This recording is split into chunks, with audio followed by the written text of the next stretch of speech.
One area in which I think we are pretty closely aligned with the Trump administration and with the first Trump administration is that President Maduro is not the legitimate leader of Venezuela. And the election that you referenced in 2024 took place while we were still in office. And it was quite clear, both from very courageous, very effective reporting on the ground by pro-democracy parties in Venezuela and by our own U.S. government analysis, that this election was stolen by Nicolas Maduro and won by Edmundo Gonzalez, the opposition candidate, who's backed by Maria Corina Machado, the Nobel laureate, who is probably the most famous pro-democracy person in the context of Venezuela. So it is quite clear that Maduro is not the legitimate leader. What that means for his indictment and for sovereign immunity or anything else, I'll let you and Preet dig into. What that means for the sort of strategic wisdom of doing this, or the legitimacy from a policy perspective of doing this, I think is pretty minimal, to be honest. There are plenty of leaders around the world that the United States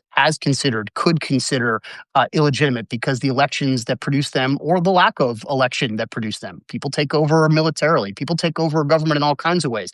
That leads us to consider them not particularly legitimate. We don't go all around the world with the Delta Force taking them from power and absconding with them to the United States. So there's a reason we don't do that. And I think one point that hasn't come out in this conversation that's quite important is that these things sometimes look very good in the moment.